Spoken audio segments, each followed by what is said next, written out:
नमस्कार विद्यार्थी मित्रांनो, अभ्यास मित्र परिवारामध्ये तुम्हा सर्वांचं स्वागत आहे. मित्रांनो, आज आपण इथं 5 एप्रिल रोजीचं चालू घडामोडी जे आहे ते अभ्यासणार आहोत. लेक्चर सुरू करण्यापूर्वी जर मित्रांनो तुम्हाला परीक्षेसाठी योग्य गाईडन्सची आवश्यकता असेल तर आपण कंबाईन गटक पूर्व परीक्षेसाठी लक्ष्य बॅच, राज्यसेवा पूर्व परीक्षेसाठी फाउंडेशन बॅच, ठीक आहे, आणि त्याचबरोबर राज्यसेवेच्या पूर्व परीक्षेसाठी विजयश्री बॅच, गट ब आणि गट क प्री प्लस मेन्स प्लस इंटरव्ह्यूसाठी फाउंडेशन बॅच, गट ब मुख्य परीक्षेसाठी यशस्वी बॅच, पोलीस भरतीची बॅच, ठीक आहे, सरळ सेवा परीक्षेसाठी ऑल इन वन बॅच, या बॅचेस सुरू केलेल्या आहे. या बॅचेसमध्ये बघा मित्रांनो, तुम्हाला जे काही सर्व विषयाच्या जे काही नोट्स आपण बनवलेले आहे आतापर्यंत त्या तुम्हाला उपलब्ध होऊन जाईल. Live lecture, recorded lecture, test series हे सगळं तुम्हाला फ्री ऑफ कॉस्ट मिळून जाईल जर तुम्ही कोणती बॅच जॉईन केली तर. आणि तुम्ही सेपरेट नोट्स सुद्धा घेऊ शकता किंवा टेस्ट सिरीज सुद्धा जॉईन करू शकता. यासाठी तुम्हाला अभ्यास मित्र ॲप डाउनलोड करावं लागेल, टेलिग्राम चॅनल जॉईन करावं लागेल आणि इंस्टाच्या पेजला फॉलो करावं लागेल, ठीक आहे. तर मेन ॲपमध्ये सगळ्या बॅचेस वगैरे तुम्हाला उपलब्ध होऊन जाईल with time table. Specific time टेबलनुसार आपले लेक्चर जे आहे ते होत असतात, तर ते टाइम टेबलनुसार होईल, ठीक आहे. तर सुरुवात करूया मित्रांनो आजचं सेशन 5 एप्रिलचं. पहिला क्वेश्चन तुमच्या समोर आहे. भारत सरकारने कोणत्या राज्याच्या कुंभकोणम सुपारीची पानं, आता बघा आपण जे काही पान खातो, ठीक आहे, तर कुंभकोणम सुपारीची जी काही पानं असतात, ठीक आहे, थोवलाई फुलांच्या माळा ज्या असतात तर यांना GI टॅग प्रदान केलेला आहे. आता ही फुलाची माळ तर एक विशिष्ट असेल, ठीक आहे, त्या ठिकाणचं, पण हे खाण्याचं पान तर सगळ्यांना माहिती आहे, ठीक आहे, पण विशिष्ट अशी कुंभकोणम सुपारीची पानं जी आहे मित्रांनो, आणि असा फुलांचा हार जो आहे त्याला थोवलाई म्हटलं जातं, तर याला अलीकडे GI टॅग मिळालेला आहे. GI टॅग कशाला देण्यात येतो? तर एखाद्या ठिकाणी एखादं विशिष्ट उत्पन्न घेतलं जात असेल, जसं की नागपूरला संत्री पिकवली जाते, त्यानंतर जर बघितलं मित्रांनो तर कोकणामध्ये हापूस आंबा पिकवला जातो, मग त्याला विशिष्ट GI टॅग जो आहे दिला जातो. एखाद्या ठिकाणी विशिष्ट गोष्ट बनवली जात असेल, जसं की सोलापूरची चादरी आहे, ठीक आहे, तर त्याला सुद्धा GI टॅग दिला जातो. मग आपण जर बघितलं तर हे कुंभकोणम सुपारीचे पानं आणि थोवलाई फुलांच्या माळा आहे तामिळनाडूमधील, ठीक आहे. तर तामिळनाडूमधील या दोन गोष्टीला अलीकडे GI टॅग दिलेला आहे. यामुळे तामिळनाडूमध्ये आता 62 GI टॅग असलेली उत्पादनं आपल्याला बघायला मिळतात. आपण जर बघितलं तर GI टॅग का दिला जातो? तर उत्पादनाचे वेगळेपण टिकून ठेवण्यासाठी, व्यावसायिक नफा सुनिश्चित करण्यासाठी, ठीक आहे. आणि आपण जर बघितलं तर डुप्लिकेट, समजा हापूस म्हणून इतर आंबा विकला जातो, ठीक आहे, सोलापूरची चादरी म्हणून इतर चादरी विकल्या जातात, असं होऊ नये, ठीक आहे. तर त्यामुळे GI टॅग जो आहे तो दिला जातो. मग आपण जर बघितलं तर भारतात GI टॅग प्रणाली 1999 मध्ये सुरू करण्यात आली होती. 2003 मध्ये त्यासाठी कायदा सुद्धा करण्यात आलेला आहे. 2003 मध्ये GI टॅग विषयी कायदा जो आहे तर तो लागू करण्यात आलेला आहे. भारतातला पहिला GI टॅग जो आहे तर तो 2004 मध्ये देण्यात आला. तर 1999 मध्ये GI टॅग प्रणालीची सुरुवात झाली, पण एवढं तिच्यामध्ये असं काही तिच्यासाठी कायदा वगैरे नव्हता. 2003 मध्ये तिच्याविषयीचा कायदा लागू झाला. 2004 मध्ये पहिला GI टॅग दार्जिलिंग टीला देण्यात आलेला आहे, दार्जिलिंग मधल्या चहाला देण्यात आलेला आहे, ठीक आहे. तर लक्षात ठेवायचं आहे. भारतीय बौद्धिक संपदा अधिकार कार्यालय जे आहे यांच्या मार्फत GI टॅग दिला जातो, आणि एकदा GI टॅग दिला की 10 वर्षासाठी आपण जर बघितलं तर त्याची व्हॅलिडिटी आपल्याला बघायला मिळते. नंतर त्याची व्हॅलिडिटी वाढवली सुद्धा जाऊ शकते, ठीक आहे. तर देशातील सगळ्या राज्यातील वेगवेगळ्या गोष्टीला आतापर्यंत GI टॅग मिळालेला आहे. दुसरा क्वेश्चन आहे, आर्मी कमांडर कॉन्फरन्स 2025 कुठे आयोजित करण्यात आलेली आहे? तर बघा, लष्कराचे जे काही समजून घ्या प्रमुख अधिकारी आहे, इथं या फोटोमध्ये तुम्हाला बघायला मिळत असेल, तर त्यांची एक बैठक जी आहे, कॉन्फरन्स जी आहे, परिषद जी आहे, तर ती अलीकडे नवी दिल्लीमध्ये आयोजित करण्यात आलेली आहे. हिच्या अध्यक्षपदी होते राजनाथ सिंह, संरक्षण मंत्री राजनाथ सिंह यांनी या परिषदेचं अध्यक्षपद जे आहे ते भूषवलेलं आहे. तर लक्षात ठेवायचं 1 एप्रिल ते 4 एप्रिल दरम्यान आपण जर बघितलं नवी दिल्ली या ठिकाणी आर्मी कमांडर कॉन्फरन्स आयोजित करण्यात आली. संरक्षण मंत्री राजनाथ सिंह यांनी या परिषदेचं अध्यक्षस्थान जे आहे ते भूषवलेलं आहे.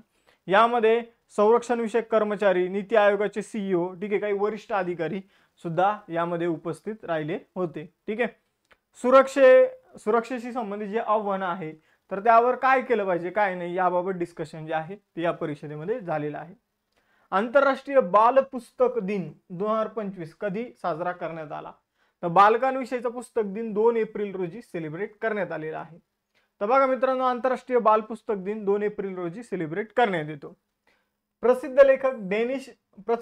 डेनिश लेखक हॅन्स ख्रिश्चन एंडरसन यांच्या जयंतीच्या दिवशी म्हणजेच 2 एप्रिलला हा दिवस सेलिब्रेट केला जातो. या दिवसाचं उद्दिष्ट काय आहे तर मुलांमध्ये वाचनाची आवड वाढवणे आणि बालसाहित्याचे महत्त्व जे ते अधोरेखित करणे. यानंतर हा दिवस 1967 मध्ये सुरू झाला. ठीक आहे. आपण जर बघितलं तर आंतरराष्ट्रीय बोर्ड ऑन चिल्ड्रन बुक्स द्वारे हा दिवस आयोजित करण्यात येतो आणि या वर्षीची थीम होती द फ्रीडम ऑफ इमॅजिनेशन. तर अशी याची यावर्षी थीम होती. 2 एप्रिल आंतरराष्ट्रीय बाल पुस्तक दिन लक्षात ठेवायचा आहे. त्यानंतर आजच्या लेक्चरचा महत्त्वाचा क्वेश्चन तुम्हाला परीक्षेमध्ये विचारला जातो बघा. फोर्ब्सने त्यांची 39वी वार्षिक जागतिक अब्जाधीशांची यादी जी आहे ती प्रसिद्ध केली. त्यामध्ये अव्वल स्थानावर कोण आहे? थोडक्यात साध्या शब्दात सांगायचं झालं तर फोर्ब्स नावाची संस्था आहे. त्यांनी जगातील सगळ्यात श्रीमंत व्यक्तींची यादी जाहीर केलेली आहे. यामध्ये पहिल्या क्रमांकावर कोण आहे तर पहिल्या क्रमांकावर आहे मित्रांनो एलन मस्क. आपण जर बघितलं तर मी तुम्हाला पहिलं दुसरे तिसरे क्रमांक दाखवतो, नंतर अजून इन्फॉर्मेशन सांगतो. तर पहिल्या क्रमांकावर एलन मस्क ज्यांची संपत्ती आहे $342 बिलियन. दुसऱ्या क्रमांकावर आहे मार्क झुकरबर्ग ज्यांची संपत्ती आहे $216 बिलियन. तिसऱ्या क्रमांकावर आहे जेफ बेजॉस ज्यांची संपत्ती आहे $215 बिलियन. ठीक आहे. तर आपण जर बघितलं तर 1987 मध्ये जगातील सगळ्यात श्रीमंत व्यक्तींची रँकिंग जी आहे ती प्रसिद्ध करणं सुरू करण्यात आलं होतं. ठीक आहे. आणि पहिल्यांदाच 1987 मध्ये जगातील सगळ्यात श्रीमंत व्यक्तींची अब्जाधीशांची यादी प्रसिद्ध करण्यात आली होती. आता ती 39वी वेळा 2025 मध्ये हिची प्रसिद्धी जी आहे या यादीची झालेली आहे. लक्षात ठेवायचं आहे. फोर्ब्स नावाच्या संस्थेमार्फत केलेली आहे. या यादीमध्ये भारतातील टोटल 205 अब्जाधीश म्हणजे बिलियनियर्सचा समावेश आहे. अमेरिकेतील 902 आणि चीनमधील 516 बिलियनियर्स या यादीमध्ये आपल्याला बघायला मिळतात. तर महत्त्वाचं आहे बघा, परीक्षेमध्ये प्रश्न विचारला जाऊ शकतो. 5वा क्वेश्चन, एप्रिल 2025 मध्ये फेडरेशन ऑफ इंडियन एक्सपोर्ट ऑर्गनायझेशनचे नवीन अध्यक्ष म्हणून कुणाची नियुक्ती करण्यात आलेली आहे? तर फेडरेशन ऑफ इंडियन एक्सपोर्ट ऑर्गनायझेशनचे नवीन अध्यक्ष बनलेले आहे सुभाष चंद्र रल्हन. ठीक आहे. तर सुभाष चंद्र रल्हन जे आहे मित्रांनो ते फेडरेशन ऑफ इंडियन एक्सपोर्ट ऑर्गनायझेशनचे नवीन अध्यक्ष बनलेले आहे. एस.सी. रल्हन यांनी जर बघितलं तर अश्विनी कुमार यांची जागा घेतलेली आहे आणि ते 31 मार्च 2027 पर्यंत आपल्या पदावर कार्यरत राहणार आहे. Federation of Indian Export Organisation जी आहे तिची स्थापना जर बघितलं तर 1965 मध्ये करण्यात आलेली आहे. उद्योग मंत्रालयाअंतर्गत ही काम करते. नवी दिल्लीमध्ये मुख्यालय आहे आणि सुभाषचंद्र रहलन जे आहे ते सध्याचे नवीन अध्यक्ष आहे. आता नियुक्तीविषयी प्रश्न होतात. सगळ्या नियुक्त्या बघून घेऊया.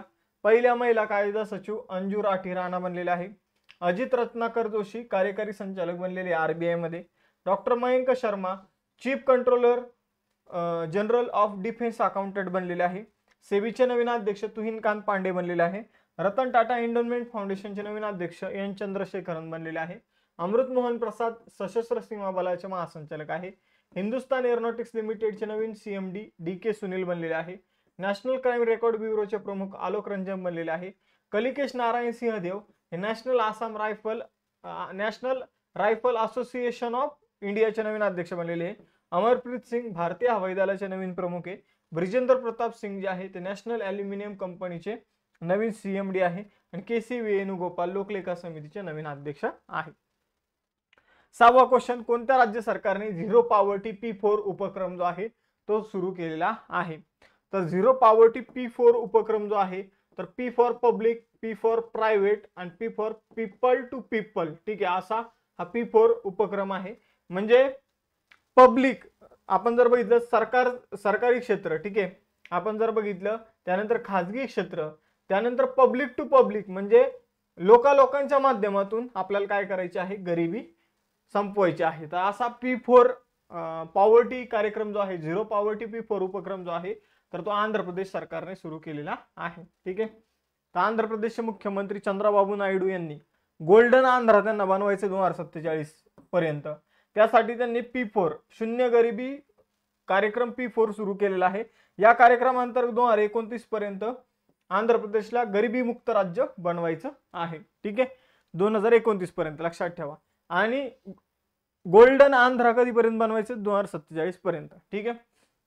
आता या कार्यक्रमाअंतर्गत काय केले जाणार आहे तर सर्व कुटुंबांना LPG गॅस कनेक्शन उपलब्ध करून द्यायचं, 100% नळ पाण्याची जोडणी उपलब्ध करून द्यायची, सौर ऊर्जा प्रकल्पासाठी प्रोत्साहन द्यायचं, हाय स्पीड इंटरनेट कनेक्टिव्हिटी द्यायची. ठीक आहे. उद्योजकताला प्रोत्साहन द्यायचं. तर या सगळ्या बेसिक गोष्टी ज्या आहेत ते उपलब्ध करून द्यायच्या आहे. आता या उपक्रमामध्ये P4 चा अर्थ मी तुम्हाला सांगितला, तर पब्लिक म्हणजे पहिल्या पब्लिकचा अर्थ आहे सार्वजनिक क्षेत्र, ठीक आहे. नंतर प्रायव्हेट म्हणजे खाजगी क्षेत्र, नंतर पीपल टू पीपल म्हणजे यामध्ये सरकार मदत करणारे, खाजगी क्षेत्र मदत करणारे आणि लोक एकमेकांना मदत करणारे. जसं की 10% श्रीमंत कुटुंब जी आहे ती 20% गरीब लोकांना गरिबीतून बाहेर येण्यासाठी मदत करणार आहे. यानंतर पुढे जाऊया. आंध्र प्रदेशची राजधानी अमरावती. एन चंद्रबाबू नायडू मुख्यमंत्री, एस अब्दुल्ला नझीर राज्यपाल आहे. 1 नोव्हेंबर 1956 ला भाषेच्या आधाराने आंध्र प्रदेशची स्थापना झाली होती. मग कोणी उपोषण केलं होतं आणि त्यांचा मृत्यू झाल्यामुळे आंध्र प्रदेशची स्थापना करण्यात आली होती हे तुम्हाला सांगायचंय. अलीकडे आंध्र प्रदेशमध्ये त्यांचा एक पुतळा सुद्धा उभारण्यात आलेला आहे. आंध्र प्रदेश आणि तेलंगणाचे विभाजन 2 जून 2014 मध्ये झालेले आहे. लोकसभेचे 25 जागा तर राज्यसभेच्या 11 जागा आपल्याला आंध्र प्रदेशमध्ये बघायला मिळतात. आंध्र प्रदेशमध्ये कासू ब्रह्मानंद रेड्डी राष्ट्रीय उद्यान आहे आणि पापीकोंडा राष्ट्रीय उद्यान आहे. 7वा क्वेश्चन, मार्च 2025 मध्ये इंटरनॅशनल मॉनिटरी फंडच्या व्यवस्थापकीय संचालकांच्या सल्लागार परिषदेचे सदस्य म्हणून कुणाची नियुक्ती करण्यात आलेली. तर इंटरनॅशनल मॉनिटरी फंडच्या व्यवस्थापकीय संचालकांच्या सल्लागार परिषदेचे सदस्य म्हणून एन चंद्रशेखरन. आपण जर बघितलं तर रतन टाटा एंडोन्मेंट फाउंडेशनचे सध्या अध्यक्ष सुद्धा हेच आहे एन चंद्रशेखरन, आणि यांचीच नियुक्ती जर आपण बघितलं तर IMFच्या व्यवस्थापकीय संचालकांच्या सल्लागार परिषदेचे सदस्य म्हणून नियुक्ती करण्यात आलेली आहे. तर टाटा सन्सचे अध्यक्ष आहे एन चंद्रशेखरन, नाव लक्षात ठेवायचं मित्रांनो तुम्हाला. आपण जर बघितलं तर IMF मध्ये आपण जर बघितलं सल्लागार परिषदेवर त्यांच्या अलीकडे नियुक्ती करण्यात आलेली आहे. तर कशासाठी, तर इनोव्हेशन, उद्योजकता, ठीक आहे, दीर्घकालीन आर्थिक वाढ झाली पाहिजे. तर यासाठी परिषद जी स्थापन करण्यात आलेली आहे तिच्यामध्ये सदस्य म्हणून यांची नियुक्ती करण्यात आलेली आहे. IMF विषयी जाणून घेऊया. बघा, या गोष्टी लक्षात ठेवा, IMF विषयी कोणत्याही एक्झाम मध्ये विचारलं जातं. आपण जर बघितलं 190 देश सदस्य आहे. स्थापना 1945 ची आहे. भारत सुद्धा सदस्य आहे, ठीक आहे. वॉशिंग्टन DC मध्ये मुख्यालय आहे. सध्याच्या अध्यक्ष आहे Kristalina Georgieva. Pension fund regulatory and development authority चे नवीन अध्यक्ष म्हणून कुणाची नियुक्ती करण्यात आलेली आहे. तर pension fund regulatory and development ऑथॉरिटीचे नवीन अध्यक्ष बनलेले शिवसुब्रमण्यम रमन, ठीक आहे. तर दीपक मोहंती यांच्या जागी आपण जर बघितलं तर PFRDA pension fund regulatory and development ऑथॉरिटीचे नवीन अध्यक्ष शिवसुब्रमण्यम रमन यांची नियुक्ती करण्यात आलेली आहे. मित्रांनो, जर आपण बघितलं तर जो पेन्शन फंड आहे त्याच्या विकासावर लक्ष देणारी ही एक संस्था आहे जिची स्थापना 2003 मध्ये करण्यात आली होती. नवी दिल्लीमध्ये मुख्यालय आहे. MotoGP अमेरिका ग्रँड प्रिक्स रेसिंगची स्पर्धा आहे, ठीक आहे. MotoGP म्हणल्यावर जे काही आपण म्हणूया की जे काही बाईक रेसिंग असतात, ठीक आहे. MotoGP अमेरिका ग्रँड प्रिक्स, जिला रेडबुल ग्रँड प्रिक्स म्हणून सुद्धा ओळखला जातं, ही कुणी जिंकलेली आहे, तर फ्रान्सिस्को बॅग्निया याने ही स्पर्धा जिंकलेली आहे. तर आपण जर बघितलं MotoGP ग्रँड प्रिक्स, ठीक आहे, जिला अमेरिकेची रेडबुल ग्रँड प्रिक्स म्हणून ओळखलं जातं, तर ही एक मोटरसायकलची शर्यतीची स्पर्धा आहे, ठीक आहे, जी टेक्सास अमेरिकेमध्ये आयोजित करण्यात आली होती. आपण जर बघितलं तर फ्रान्सिस्को बॅग्निया, ठीक आहे, बॅग्निया याने ही स्पर्धा जिंकलेली आहे. आपण जर बघितलं तो डुकाटी कंपनीची गाडी चालवत होता आणि डुकाटीने सलग ही स्पर्धा 20व्यांदा जिंकलेली आहे. ड्रायव्हर चेंज होत असतो पण गाडी जी आहे स्पेसिफिक गाड्यांच्या कंपन्या तिथं आपल्याला बघायला मिळतात, त्यांनी बनवलेल्या गाड्या, ठीक आहे. आणि मग जो ही स्पर्धा जिंकतो, ठीक आहे, तर मग त्या कंपनीच्या जे काही गाड्या आहेत त्या भारी असतात असं समजलं जातं, ठीक आहे, जगभरामध्ये. होंडाचा रेकॉर्ड 22 वेळा सलग त्यांनी विजय मिळवलेला आहे या स्पर्धेमध्ये. आता बघा मित्रांनो, क्रीडा विषयक इथं प्रश्न होता, तर क्रीडा विषयक सगळ्या स्पर्धाबाबत माहिती घेऊया. ICC चॅम्पियन्स ट्रॉफी भारताने जिंकली, न्यूझीलंडला हरवलं. 6व्या आशिया महिला कबड्डी विजेतेपद भारताने जिंकलं, इराणला हरवलं.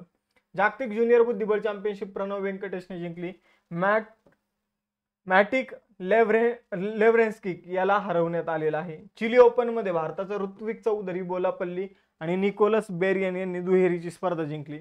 बँगलोर ओपन मध्ये भारताचा अनिरुद्ध चंद्रशेखरन आणि रेहो यांनी दुहेरीची स्पर्धा जिंकली.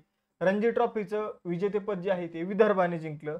तिसरे साबा साऊथ एशियन बास्केटबॉल असोसिएशनची महिला चॅम्पियनशिप भारताने जिंकली. विजय हजारे ट्रॉफी कर्नाटकने जिंकली. आर प्रज्ञानंदने टाटा स्टील मास्टर बुद्धिबळ स्पर्धेचं विजेतेपद जिंकलेलं आहे. 10वा क्वेश्चन, कोणत्या राज्य किंवा केंद्रशासित प्रदेशाने महिलांसाठी मोफत बस सेवा उपक्रम सुरू केलेला आहे? तर मोफत बस सेवा उपक्रम जो आहे तो मित्रांनो अलीकडे जम्मू काश्मीर मध्ये सुरू झालेला आहे. तर 1 एप्रिल 2025 मध्ये श्रीनगरमध्ये मुख्यमंत्री ओमर अब्दुल्ला यांनी महिलांसाठी मोफत बस सेवा सुरू केलेली आहे. आपण जर बघितलं तर महिलांचं सक्षमीकरण करण्याच्या उद्देशाने ही बस सेवा जी आहे ती सुरू करण्यात आलेली आहे. आपण जर बघितलं तर ही सेवा जी आहे ती स्मार्ट सिटी ई बस आणि Jammu Kashmir road transport corporation या दोघांनी मिळून सुरू केलेली आहे. जम्मू काश्मीरची राजधानी आहे श्रीनगर, जी उन्हाळी राजधानी आहे, आणि जम्मू आहे हिवाळी राजधानी. 31 ऑक्टोबर 2019 ला जम्मू काश्मीर केंद्रशासित प्रदेशाची स्थापना झाली. लेफ्टनंट गव्हर्नर आहे मनोज सिन्हा, ठीक आहे, नायब राज्यपाल, आणि मुख्यमंत्री आहे ओमर अब्दुल्ला. 11वा क्वेश्चन आहे, आंतरराष्ट्रीय माईन जागरूकता दिवस जो आहे 2025 तो कधी सेलिब्रेट करण्यात आला?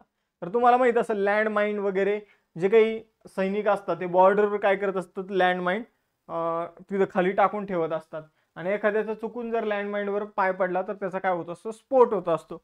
तर हे जे लँड माईन असतात मित्रांनो, तर याविषयी जागरूकता दिवस जो आहे तो 4 एप्रिलला सेलिब्रेट करण्यात येतो, ठीक आहे, दरवर्षी. मग आपण जर बघितलं लँड माईन्स आणि युद्धाच्या स्फोटक अवशेषामुळे निर्माण होणाऱ्या धोक्याबद्दल जगभरात जागरूकता निर्माण करणं हा या पाठीमागील उद्देश आहे. दुसऱ्या महायुद्धात लाखोंच्या संख्येने लँडमाईन जे आहे पूर्ण युरोपमध्ये आपण जर बघितलं तर काय करण्यात आले होते, तर जमिनीच्या आत आपण जर बघितलं तर तिथं रोपण्यात आले होते, ठीक आहे. आणि मग आपण जर बघितलं त्यामध्ये युरोपमध्ये खूप मोठ्या प्रमाणावर मृत्यू होताना आपल्याला दिसतात. म्हणून हा दिवस जो आहे तो 4 एप्रिलला सेलिब्रेट केला जातो. 4 एप्रिल 2006 मध्ये पहिल्यांदा सेलिब्रेट करण्यात आला होता. थीम आहे सिक्युअर फ्युचर स्टार्ट हिअर. कोणत्या देशाने एप्रिल 2025 मध्ये मॅक 9 म्हणजे ध्वनीच्या आवाजाच्या 9 पट स्पीड, ठीक आहे, तर मॅक 9 स्पीडचं झिरकॉन हायपरसॉनिक क्षेपणास्त्राचं अनावरण केलं? तर बघा मित्रांनो, झिरकॉन नावाचं जे काही हायपरसॉनिक मिसाईल जे आहे ते कुणाचं आहे, तर ते आहे रशियाचं, ठीक आहे. कुणाचं आहे? रशियाचं. ज्याची स्पीड जी आहे ती मॅक 9 आहे. किती आहे? तर मॅक 9 म्हणजे आवाजाचा जो वेग असतो त्यापेक्षा 9 पट जास्त वेग त्याचा आहे. याला मॅक 9 म्हटलं जातं. हायपरसॉनिक मिसाईल बघा आतापर्यंत सगळ्यात फास्ट असणारं मिसाईल आहे जगामध्ये, जे 11,000 किलोमीटर प्रति तास एवढा त्याचा वेग असू शकतो, ठीक आहे. 1,000 किलोमीटर पर्यंत ते मारा करू शकतं. रशियाने या मिसाईलचा वापर जो आहे तो युक्रेनमध्ये सुद्धा केला. आणि कोणताच एअर डिफेन्स सिस्टम याला आपण जर बघितलं ट्रॅक वगैरे करू शकत नाही, एवढ्या स्पीडचं हे मिसाईल आहे, ठीक आहे. लक्षात ठेवायचे, रशियाने बनवलेलं आहे. रशियाची राजधानी मॉस्को. रशियन रुबल चलन आहे. युरोप आशिया खंडामध्ये आपण जर बघितलं तर रशिया तो 2 खंडामध्ये, ठीक आहे. मिखाईल मिशिस्टिन पंतप्रधान आहे. व्लादिमीर पुतिन राष्ट्रपती आहे. क्षेत्रफळाच्या दृष्टीने सगळ्यात मोठा इथं देश जर बघितला तर तो रशिया आहे. आता टेस्ट क्वेश्चन, कोणत्या राज्य सरकारने झिरो पॉवर्टी P4 उपक्रम सुरू केलेला आहे सांगायचे. आणि फोर्ब्सने जी काही वार्षिक त्यांची यादी जी जाहीर केलेली श्रीमंत लोकांची, त्यामध्ये सगळ्यात श्रीमंत कोण ठरलेलं आहे हे तुम्हाला सांगायचे. त्याचबरोबर आपल्या ॲप्लिकेशनमध्ये वेगवेगळ्या बॅचेस आहेत, त्या तुम्ही जॉईन करू शकता, ज्यामध्ये live lecture, recorded lecture, test series, ठीक आहे, नोट्स या सगळ्यांचा समावेश तुम्हाला बघायला मिळेल.